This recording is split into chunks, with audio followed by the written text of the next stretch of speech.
السلام علیکم ورحمۃ اللہ وبرکاتہ۔ بسم اللہ الرحمن الرحیم وبہ نستعین۔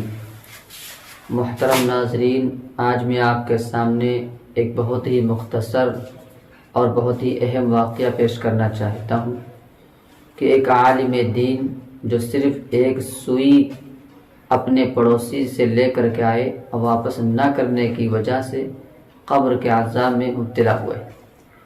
وہ واقعہ یہ ہے کہ ایک عبرتناک واقعہ ایک بزرگ صاحب پیش فرماتے ہیں، بیان فرماتے ہیں کہ ایک زمانے میں ایک عالم دین تھے، بہت بڑے عالم دین تھے، اور عالم دین ہونے کے باوجود جب ان کا انتقال ہو گیا تو ان کے شاگرد نے کچھ دنوں کے بعد شاگرد کی خواب میں اپنے استاد سے ملاقات ہوئی تو اپنے استاد کو اس حالت میں دیکھا کہ وہ برہنہ جسم یعنی ننگے جسم ہے اور کپڑے پر بدن پر ہے نہیں اور بہت پریشان حال ہیں اور سخت گرمی اور دھوپ میں ادھر ادھر دوڑ پھر رہے ہیں۔ تو شاگرد نے پوچھا کہ حضرت، آپ تو بہت ہی عبادت اور بہت ہی دین کی خدمت کے لیے اور لوگوں کی اصلاح و تربیت میں ہر وقت مشغول رہتے تھے، مصروف رہتے تھے، یہ آپ کے اوپر اسی حالت کیسی ہوئی اور آپ اتنا پریشان کیوں ہیں؟ یہ تو ایک عذاب کی سی شکل ہے۔ تو انہوں نے کہا کہ ہماری باتیں تو سب قبول ہیں، لیکن ہمیں یہ عذاب جو ہے، جو ہمارا جسم ننگا ہے یا جو ہم پریشان حال ہیں، اس پریشانی کی صرف ایک وجہ ہے۔ وہ وجہ یہ ہے کہ ہمیں گھر پر کپڑا سلنے کی ضرورت تھی، تو کپڑا سینے کے لیے ہمارے گھر میں سوئی نہیں تھی اس وقت، تو میں نے اپنے پڑوس میں کسی کو بھیجا تاکہ سوئی لے کر کے آئیں۔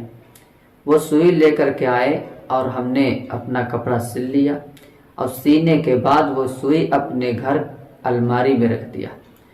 اور الماری میں رکھنے کے بعد میں ان کو دینے کو بھول گیا۔ اسی حالت میں ہمارا انتقال ہو گیا، جس کی وجہ سے آج ہمیں یہ سزا بھگتنی پڑ رہی ہے۔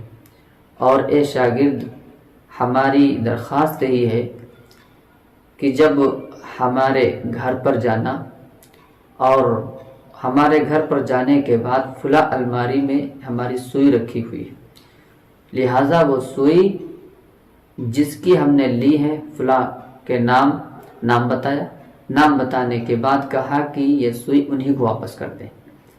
اس شاگرد نے جیسا ہی خواب دیکھا تھا، صبح کو ان کے گھر میں پہنچے۔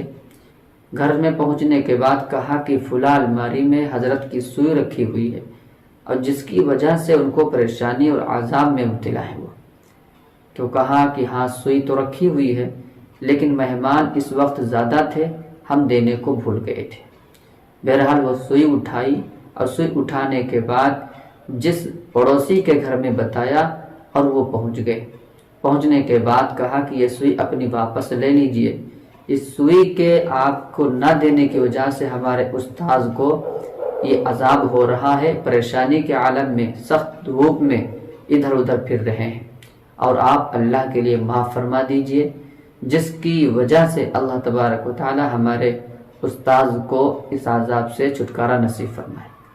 بہرحال ہمیں دیکھنا یہ ہے کہ اس چھوٹی سی سوئی جو ایک معمولی سی چیز ہے، لیکن اس کے حق کو نہ پہنچانے کی وجہ سے ایسے عذاب مبتلا ہے۔ بہرحال دوسرے دن جب خواب میں شاگرد نے اپنے استاد سے ملاقات ہوئی تو دیکھا کہ ایک باغ ہرا بھرا ہے اور اس میں بیچ میں مسحری پر ٹیک لگائے بیٹھے ہوئے ہیں اور چاروں طرف سے ہوائیں خوشبوئیں آ رہی ہیں۔ تو شاگرد نے پوچھا کہ حضرت، یہ نعمتیں آپ کو کب سے مل گئیں؟ تو کہا جب سے تم نے وہ سوئی پڑوسی کو واپس کی ہے اور اس نے اللہ کے لیے ہمیں معاف فرما دیا ہے، جب سے اللہ نے یہ نعمتیں ہمیں دی ہیں۔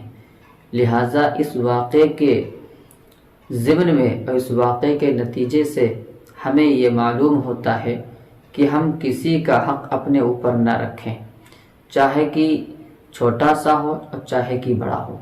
لاپرواہی دوسرے کے حق ادا کرنے کی وجہ سے جب ایک سوئی جیسی معمولی چیز کی وجہ سے انسان بلکہ عالم دین ہونے کی وجہ سے مبتلا ہو سکتے ہیں۔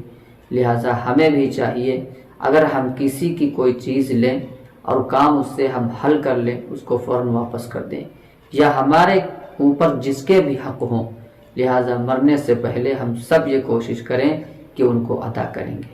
اللہ تبارک و تعالی ہمیں بھی ان باتوں پر عمل کی توفیق عطا فرمائے۔